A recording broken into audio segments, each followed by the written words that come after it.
सर्वसामान्यांच्या हक्काचा आवाज जागर जनस्थान। सामान्य नागरिकांचे दैनंदिन जीवन सुकर व्हावे याकरता जिल्हा प्रशासन मुख्यमंत्री देवेंद्र फडणवीस यांनी सुचवलेले 7 कलमी कार्यक्रम राबवणार असल्याची माहिती अकोल्याचे जिल्हाधिकारी अजित कुंभार यांनी दिली। याबाबत गुरुवार तालुक्यातील सर्व विभाग प्रमुखांची मूर्तिजापूर येथील तहसील कार्यालयात बैठक घेण्यात आली। यावेळी ते बोलत होते। राज्याचे मुख्यमंत्री देवेंद्र फडणवीस यांच्या आदेशावरून राज्यातील प्रत्येक जिल्ह्यात प्रत्येक तालुक्यात पुढील 100 दिवस 7 कलमी कार्यक्रम राबवला जाणार असल्याने त्यांच्या पूर्वनियोजनार्थ मूर्तिजापूर येथील तहसील कार्यालयात जिल्हाधिकारी अजित कुंभार, जिल्हा परिषदेचे मुख्य अधिकारी बी वैष्णवी यांच्या प्रमुख उपस्थितीत तालुक्यातील सर्व शासकीय विभागांच्या प्रमुखांची बैठक आयोजित करण्यात आली। या बैठकीत पुढील 100 दिवस तालुक्यात प्रत्येक विभागाच्या वतीने विविध कार्य करावायचे असून याकरता पूर्वनियोजन करून कुठल्याही नागरिकांना कसल्याही प्रकारचा त्रास होणार नाही याची खबरदारी त्या कार्यालयाच्या प्रमुखांनी घ्यायची आहे।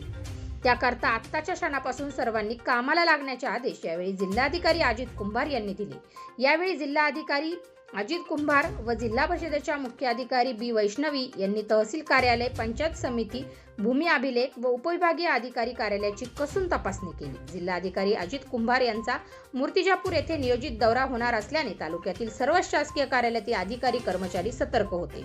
तर तहसील कार्यालयातील परिसरात अवैधरित्या नो पार्किंग करणाऱ्या वाहनधारकांवर मूर्तिजापूर शहर वाहतूक पोलिसांनी दंडात्मक कारवाई केली। मात्र चक्क तहसीलदार यांच्या दालनाच्याच बाजूला असलेल्या आवारात विविध कार्यालयासमोर येथील कर्मचाऱ्यांनी अवैधरित्या आपल्या दुचाकी पार्क केल्याने कायदा हा केवळ सर्वसामान्य नागरिकांकरताच आहे का, असा प्रश्न सर्वसामान्य नागरिकांकडून विचारण्यात आलाय। अशा प्रकारे तहसीलदार महोदयांच्या दालनालगत असलेल्या परिसरात अवैध वाहन पार्क करणाऱ्या कर्मचाऱ्यांवर कारवाई होईल का, याकडे सर्वसामान्य नागरिकांचे लक्ष लागले आहे।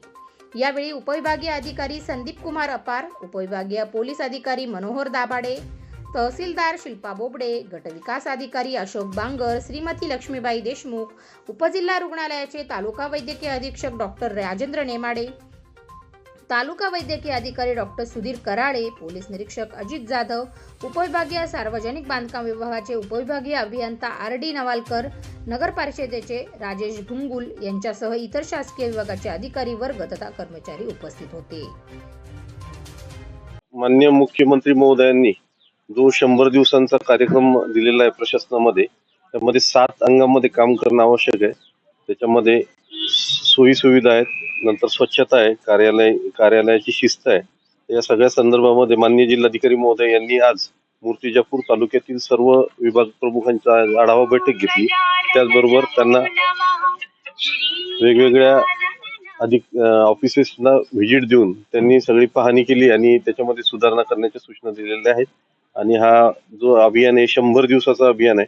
या 100 दिवसाच्या अभियानामध्ये नागरिक हा केंद्रस्थानी ठेवून त्याला जास्तीत जास्त सुविधा मिळतील यासाठी त्यांनी सूचना केली। जागर जनस्थान करता कॅमेरामन अमय आगळेकर सह ब्युरो चीफ प्रतीक कुरेकर, मूर्तिजापूर, अकोला।